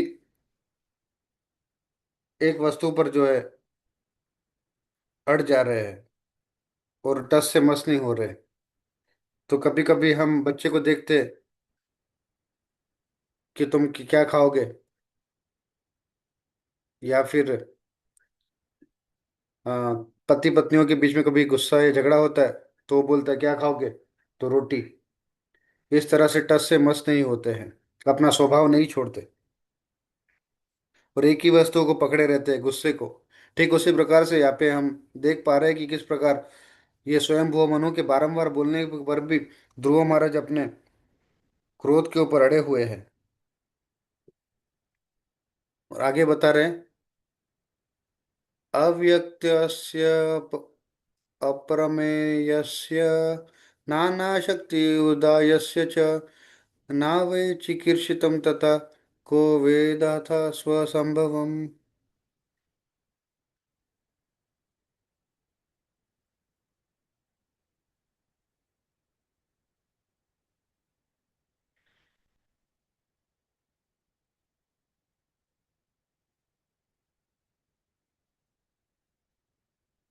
और इस तरह से उनको संबोधित करने के बाद भी स्वयं वो मनु बता रहे हैं, भगवान ही सभी कारण के कारण है। मैं इस मैं अभी तक काफी सारी चीजें बोला, तुम्हें समझ में नहीं आ रही है ध्रुव, लेकिन तुम ये जान लो कि अंत तो गत्वा ये सब भगवान की ही इच्छा से हो रहा है, और भगवान की अनुमति से ये सब काल चक्र घूम रहा है। अगर तुम्हारा भाई मृत हुआ है, निश्चित रूप से भगवान की ही अनुमति से ये सब हो रहा है, अन्यथा तो तुम्हारा भाई क्यों मरेगा। उत्तम, क्या तुम भगवान से क्रोधित होंगे ध्रुव। और इस तरह से उनको प्रचार करते अंतो तो गत्वा। और ध्रुव महाराज इस ये बात सुनकर संतुष्ट हो जाते कि सब कुछ भगवान के नियंत्रण में है, सब वही सर्व कारण के कारण है, वही सभी के मास या प्रभु है, स्वामी है।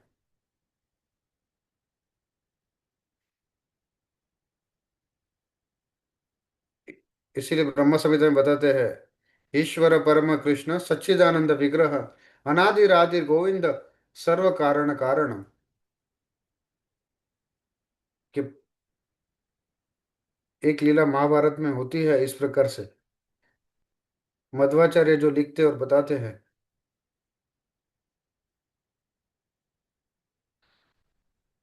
तो 100 कारण होते हैं भगवान के हर एक लीला के पीछे, और वो 99 कारण बताते हैं। और 100वां कारण क्या है? और वो बताते हैं कि भगवान की लीलाएं नाना प्रकार के कारणों की वजह से होती है, तो इसके लिए काफी अन्य कारण भी है। तो कहने का तात्पर्य यह है कि भगवान की लीलाओं के लिए कारण भी कम पड़ते हैं, उनकी सराहना करने के लिए, उनका गुणानुवर्णन करने के लिए। कभी भगवान हमारे जीवन में सफलता लाते हैं, कभी हमें विफलता का सामना कराते हैं। तो ये भगवान की कृपा ही है हम पर।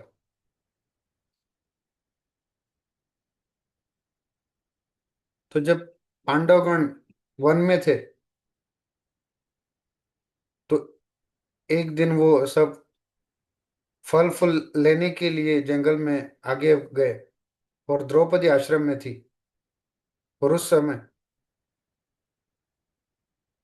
और दुर्योधन की एक बहन थी, त्रिशला। और दुशला का एक एक पति भी था, जिसका नाम मुझे याद नहीं आ रहा है अभी।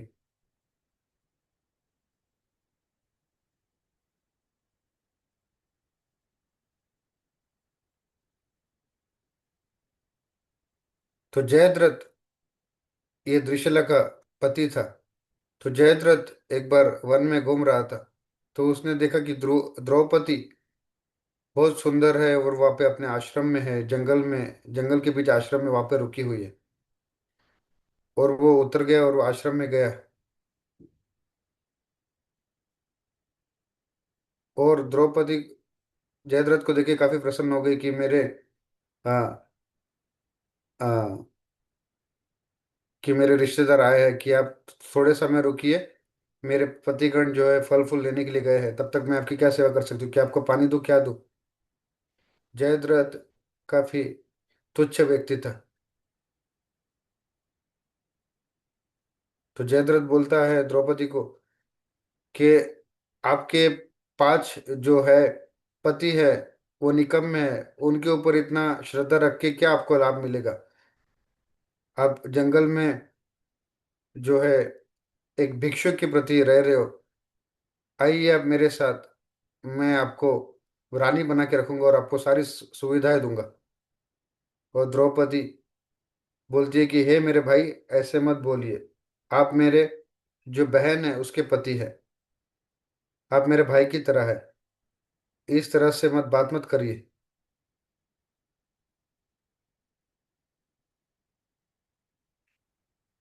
और इस तरह से उनकी बातचीत नोकझोंक चलती रही है, चलती रही। और फिर जयद्रथ ने द्रौपदी के बाल पकड़ लिए, उनका हाथ पकड़ लिए। तो फिर द्रौपदी बोलती है कि भीम और अर्जुन अभी रास्ते में ही है, वो आते ही होंगे, वो किसी भी क्षण आके तुम्हें जो है इसका फल प्रदान करेंगे। और इस तरह से द्रौपदी की चिल्लाहट की आवाज अर्जुन और भीम को सुनाई पड़ी। तो अर्जुन ने क्या किया, और अपने गांडीव की प्रत्यंचा से एक बहुत बड़ी विशाल ध्वनि की।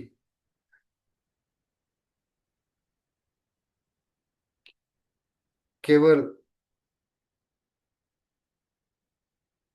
और ये गांडीव की जो ध्वनि थी, उसकी प्रत्यंचा से ध्वनि जो उत्पन्न हुई, वो पूरे जंगल में गूंज पड़ी। और इस तरह की ध्वनि सुन के जयद्रथ का जो हृदय है वो मुंह से बाहर आ गया और मुंह के अंदर फिर से चला गया। और फिर अर्जुन और भीम वहां पर आए, और उनको जब पता चला कि जयद्रथ ने ऐसा दुस्साहस किया है द्रौपदी के साथ।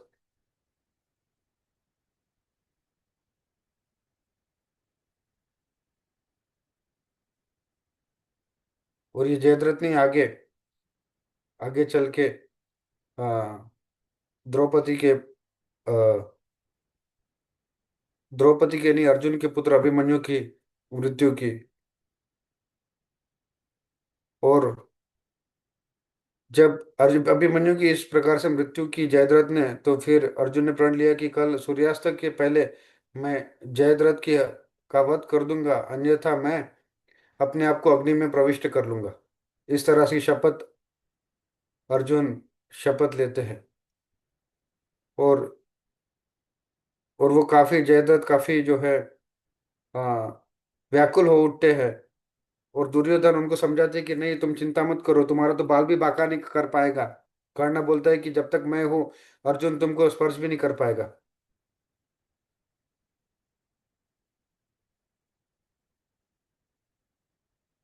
और दुर्योधन कर्ण ने काफी सारी योजनाएं उनको बताई छुपने के लिए जयद्रथ को।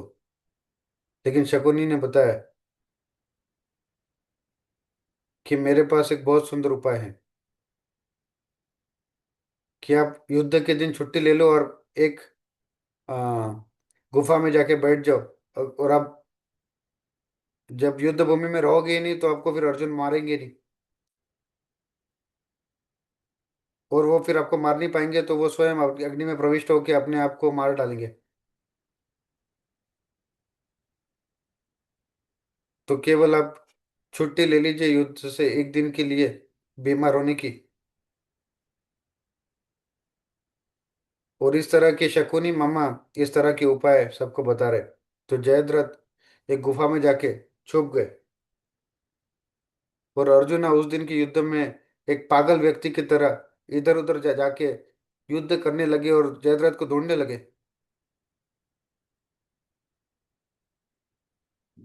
सुबह से दोपहर हो गई, दोपहर से शाम होने लगी। और अर्जुन ये जयद्रथ को ढूंढ नहीं पा रहे कि कृष्णा ये जयद्रथ किधर है। और अगर मैं कुछ क्षणों में अगर जयद्रथ को ढूंढ के उसकी हत्या नहीं करूंगा, उसका वध नहीं करूंगा, तो मुझे अग्नि में प्रविष्ट होना पड़ेगा।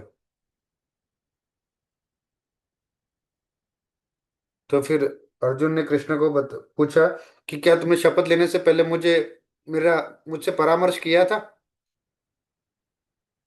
जब भी तुम विपत्ति में होते तब मेरे पास आते हो कि हे केशव, हे माधव, हे नारायण, कभी मैं क्या करूं?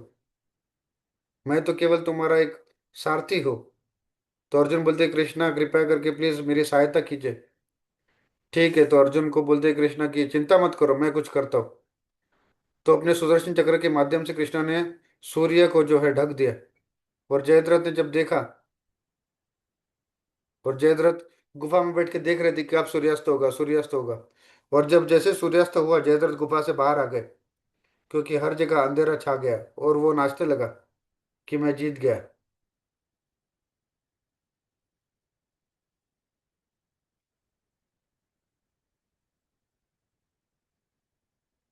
और जय और फिर कृष्ण ने अपना सुदर्शन चक्र सूर्य के सामने से हटा लिया। और और जैसे ही सूर्य के सामने से सुदर्शन चक्र हट गया, तो फिर कृष्ण बोले, वो रहा जयद्रथ अर्जुन, और वो रहा कृष्ण। वो रहा अर्जुन को बताते हैं कि अर्जुन, उसको इस तरह से उसका वध करो कि उसका सर धड़ से अलग कर दो। और उसका सर जो है, एक योगी उधर तपस्या कर रहे हैं उनकी गोद में भेज दो, कुरियर कर दो। तो मध्वाचार्य बताते हैं,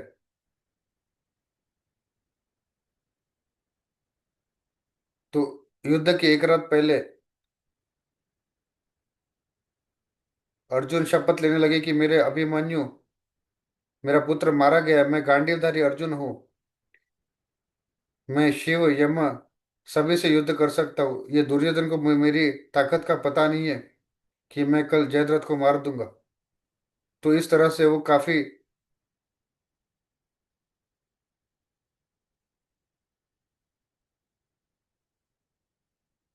वो घमंडी हो गए थे अर्जुन।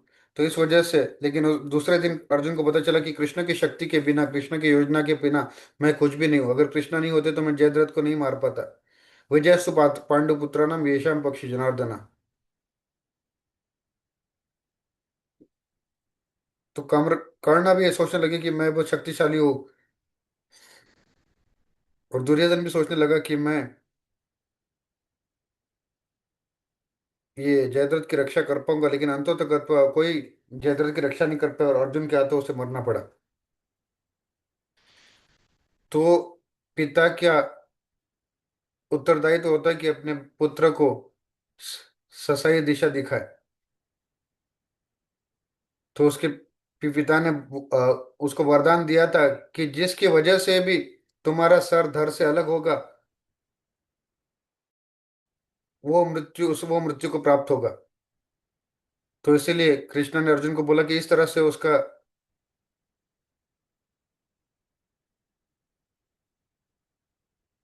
तो इस तरह से कृष्ण ने जब ऐसा अर्जुन को बोला तो अर्जुन ने जयद्रथ का धड़ सर से अलग कर दिया। और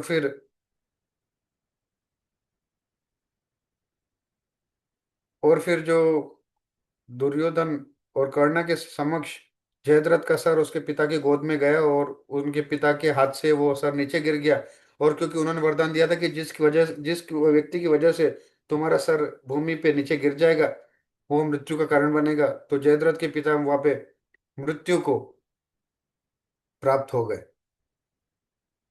तो इस तरह से जब स्वयं वो मनु ने जब ध्रुव महाराज को इस तरह से बताया, तो ध्रुव महाराज संतुष्ट हो गए कि ये सब भगवान की इच्छा अनुमति से हो रहा है, मेरा इसमें कुछ बस नहीं। तो वो प्रसन्न हो गए ध्रुव महाराज, और उन्होंने अपना अहंकार त्याग दिया। तो आज के लिए इतना ही। आगे की लीला हम कल देखेंगे। हरे कृष्णा। तो बहुत बहुत धन्यवाद जगत साक्षी प्रभु, बहुत सुंदर आपका प्रवचन। और वे सभी भक्तों से को मैं आमंत्रित करता हूँ, उनके कोई प्रश्न हो या टिप्पणी हो, वो आके पूछ सकते हैं।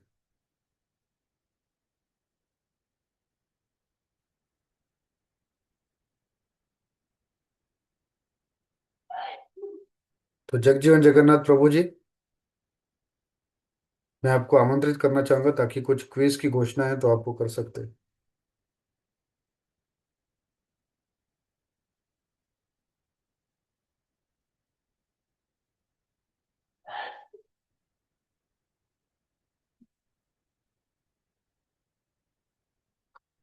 हरे कृष्ण सभी भक्तों को सादर प्रणाम।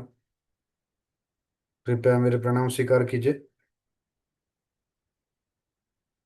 सभी भक्तों का बहुत धन्यवाद कि आप बहुत क्विज में जो है सहभाग हो रहे हो, सहभाग ले रहे हो।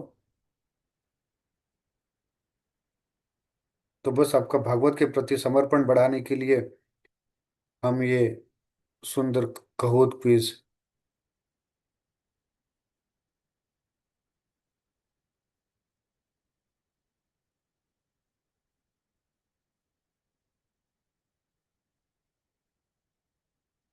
तो जो भक्त जीते हैं वो कृपया करके मुझे आपका नाम नंबर भेजिए।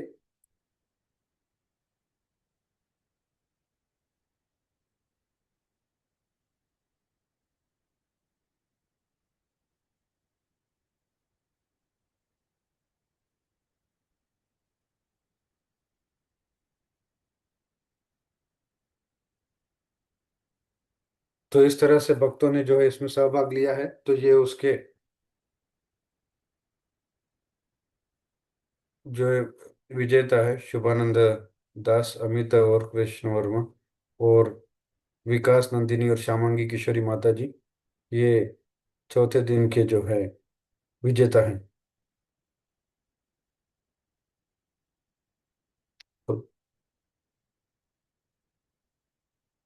और काफी 30 से 40 भक्तों ने जो है सही उत्तर दिए हैं, लेकिन ये पहले 3 लोगों ने काफी जल्दी उत्तर दिए, इसलिए इनका नाम पहले आया है।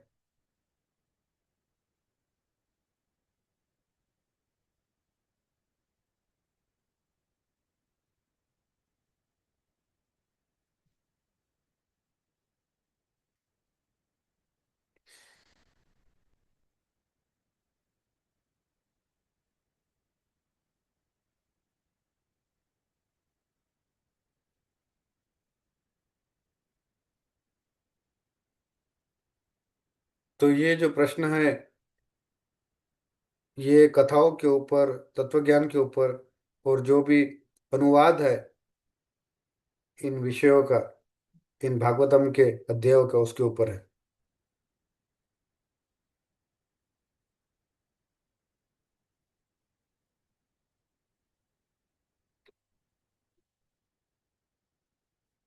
और आपको इसके तुरंत उत्तर देने होंगे 5 सेकंड के अंदर, जिससे कि आपको ज्यादा अंक मिलेंगे और आप फिर विजयी हो सकते हो।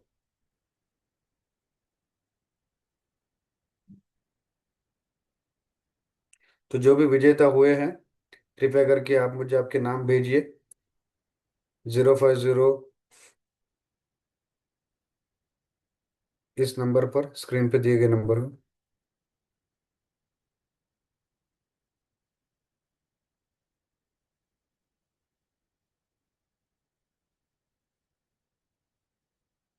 तो जो जगत साक्षी प्रभु बताते हैं,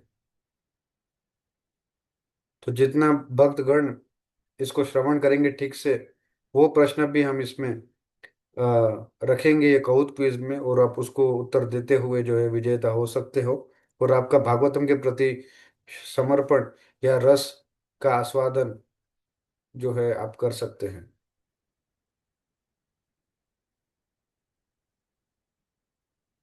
तो इस तरह से लगभग 150 श्लोक या 150 प्रश्न बनाए गए हैं हमने जो प्रभु के प्रवचन से।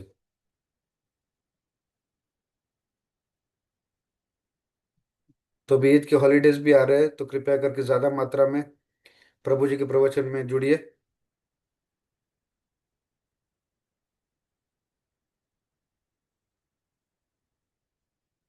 और ये दामोदर देश में काफी अद्भुत ये क्विज हो रहा है, तो इसमें सब सहभागी लीजिए और अपना भागवतम के प्रति प्रति रुचि, अपना आकर्षण बढ़ाइए और उत्साह से इसमें सहभागी लीजिए। हरे कृष्ण कृष्ण कृष्ण हरे हरे, हरे राम राम राम हरे हरे। बहुत बहुत धन्यवाद।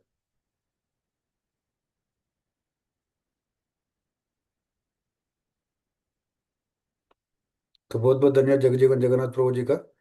तो अभी हम आगे बढ़ते हैं और कुछ प्रश्न की ओर आगे बढ़ते हैं।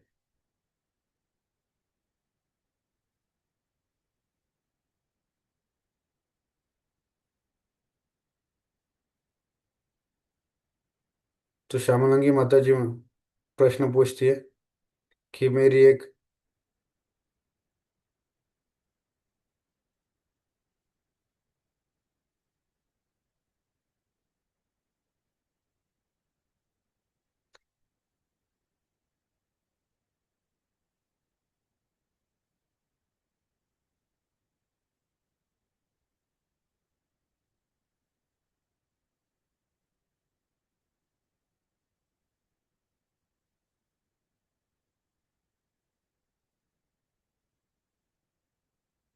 तो माता जी का प्रश्न है कि किस प्रकार से आपने बताया कि उत्तानपाद अ, थोड़े से द्वेषी हो गए, कि उनके अभी ध्रुव वहां पर आ गए और सभी उनको जो है उनसे आकर्षित होने लगे। तो प्रभु बता रहे हैं कि उत्तानपाद कभी द्वेषी नहीं हुए थे उनके पुत्र से।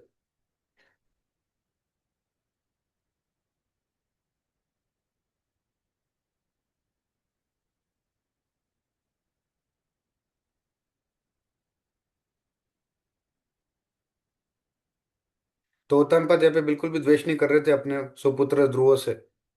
वो बहुत प्रसन्न थे कि लोग उनको चाह रहे हैं, उनके इर्द गिर्द घूम रहे हैं।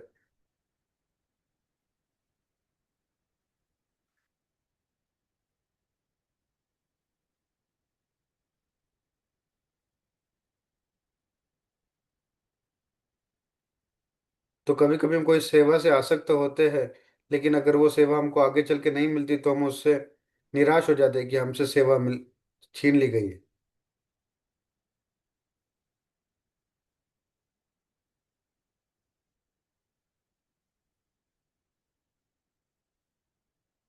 हमेशा हमें दूसरे भक्तों को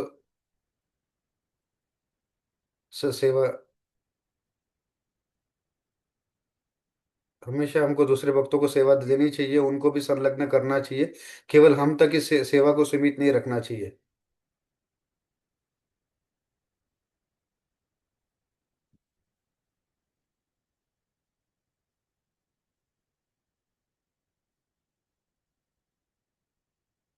तो उत्तानपाद और सुनिचि, तो नुपुर सिंह माता जी पूछ रही है कि क्यों उत्तानपाद और सुनीति विलाप कर रही थी ध्रुव महाराज के ऊपर।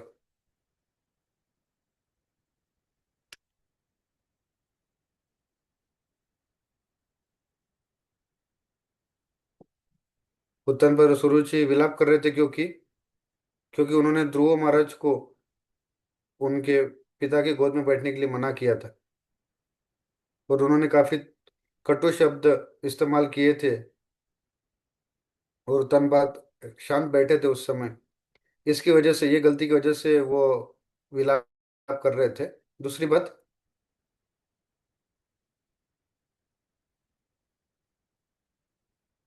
और ये ध्रुव महाराज इतने बड़े भक्त है, और वो क्यों इससे क्रोध में आकर यक्षों को मारने लगे, क्योंकि वो तो भगवान के शुद्ध भक्त थे। तो फिर ये ऐसा स्वभाव उनके उनमें कैसे आया? तो आचार्यगण बताते हैं, विश्वनाथ चक्र ठाकुर बताते हैं, ये भगवान की इच्छा से लीला हो रही थी, ताकि ध्रुव महाराज की जो महिमा है या गुणगान है और बढ़ाया जा सके। दूसरी बात यह है,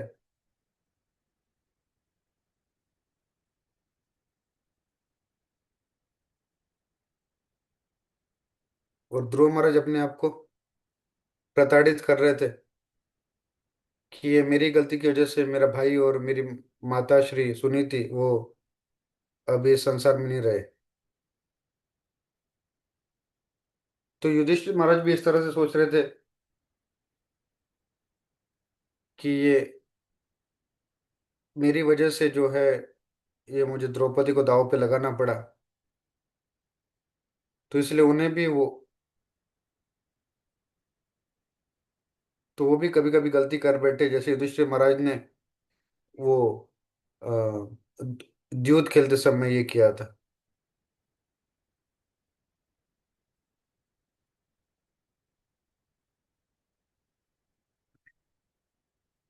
विपिन विलास प्रभु जी, तुम इस तरह से, विपिन विलास प्रभु बोल रहे हैं कि सूर्यास्त के पहले हमको सभी सब कार्य करने चाहिए। तो अगर कोई भक्त की नाइट शिफ्ट हो तो कैसे कार्य करने चाहिए? तो नाइट शिफ्ट सही नहीं है, लेकिन अगर आपको जबरदस्ती करना पड़ रहा है तो आप जब कर सकते हैं। निट कीर्तन,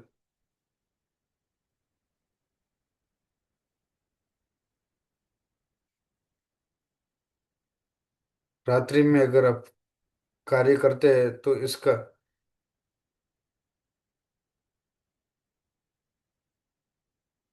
तो आप समय का सही इस्तेमाल करिए, क्योंकि कभी कभी रात में जब हम कार्य करते हैं तो एक तरह से अच्छा है कि हमको कोई डिस्टर्ब करने वाला नहीं होता है।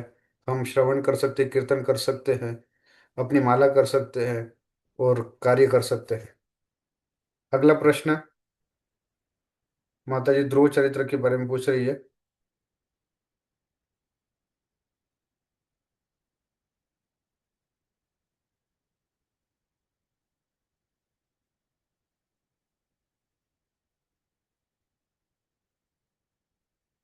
ध्रुव महाराज अपनी माता के बारे में पूछ रहे थे जब विष्णुदूत उनको लेने के लिए आए।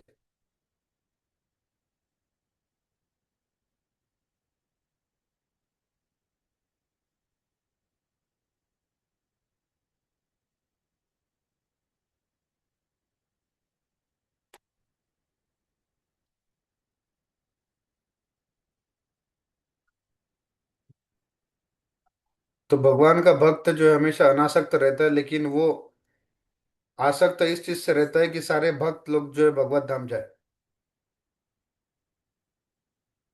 तो वो अपनी माता के लिए अच्छा सोच रहे थे कि उनकी माता भी उनके साथ भगवत धाम जाए, जो द्वार पालक या वैकुंठवासी उनकी। तो उन्होंने भी जब ऐसे पूछा,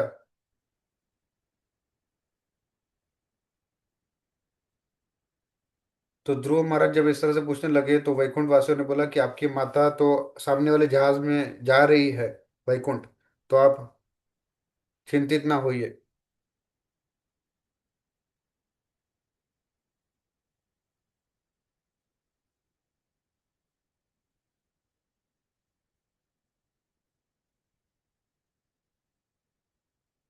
तो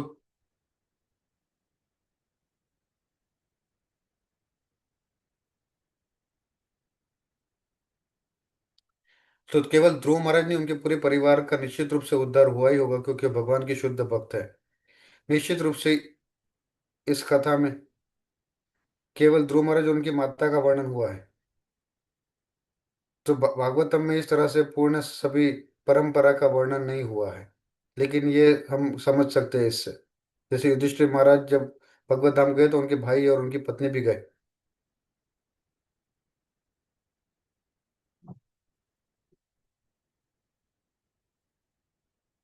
अगला प्रश्न। तो मेरे दो प्रश्न हैं।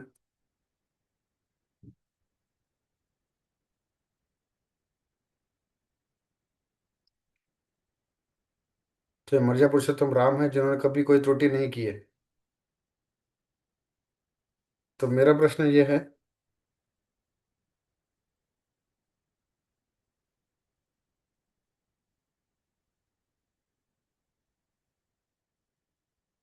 तो भगवान जो भी करते हैं वो सर्वोच्च होता है।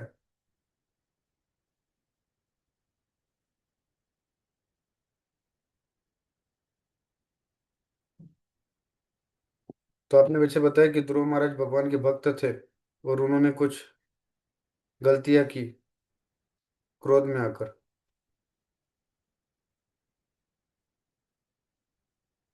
लेकिन हम ऐसा समझते हैं या पढ़ते हैं कि जो कोई भी भगवान का दर्शन अपने आंखों से कर लेता है तो वो इस प्रकार के अवगुणों से कैसे प्रभावित हो सकता है।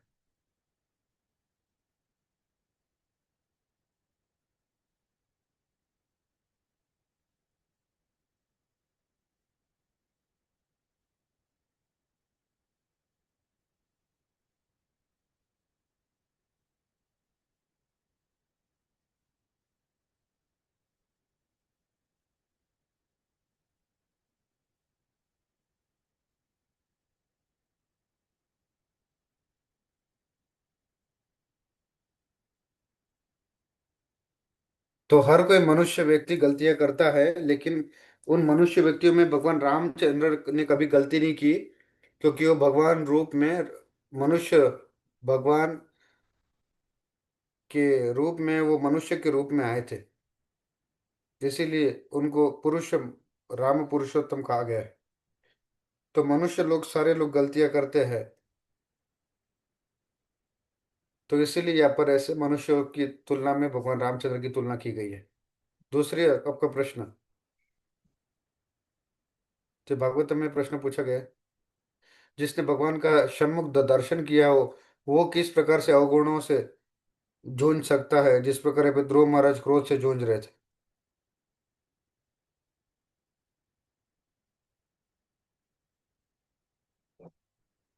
तो इसका विष्णु चक्र ठाकुर बताते हैं, ये कृष्ण की कृपा है, ये कृष्ण की व्यवस्था है।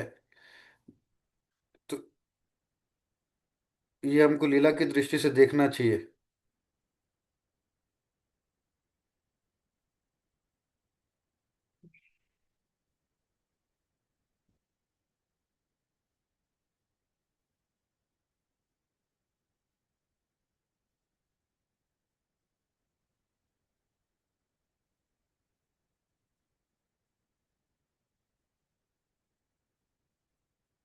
तो जब सूर्य अस्त होता है तो हमें लगता है समुद्र में जा रहा है, और दूसरे दिन जब सूर्य उदित हो जाता है तो हमें लग रहा है समुद्र से उदित हो रहा है।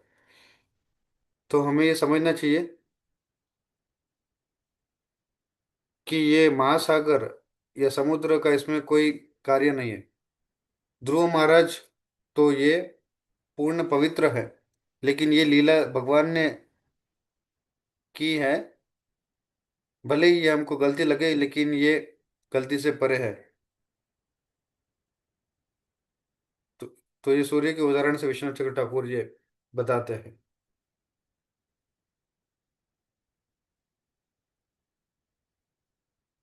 एक आखिरी प्रश्न।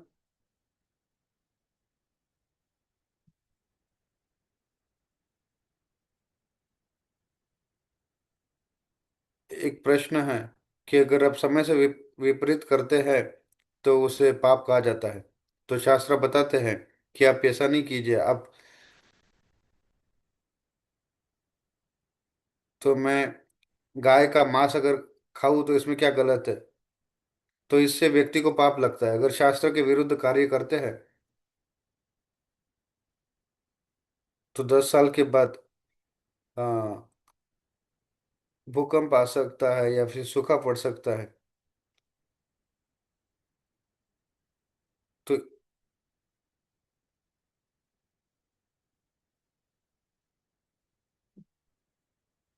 तो अगर आखिरी 20 साल से अगर कोई व्यक्ति या काफी लोग गाय का मांस खा रहे हैं तो 20 साल के बाद उनको समय के प्रभाव से जो है पाप भोगना पड़ता है।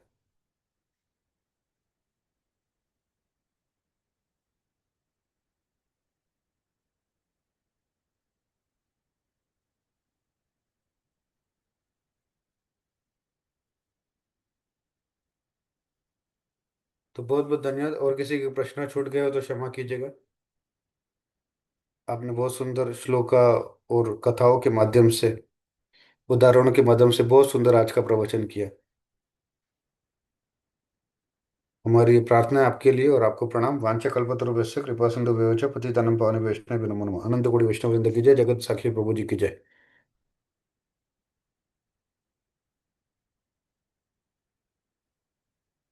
तो भक्तजन कृपया करके जुड़े रहिए, जाइए मत।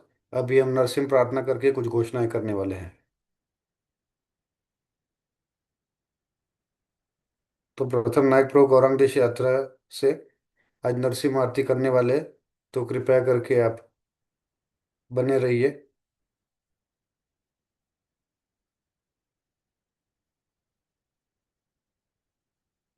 तो अभी प्रथम नायक प्रभु नरसिंह प्रार्थना गाने वाले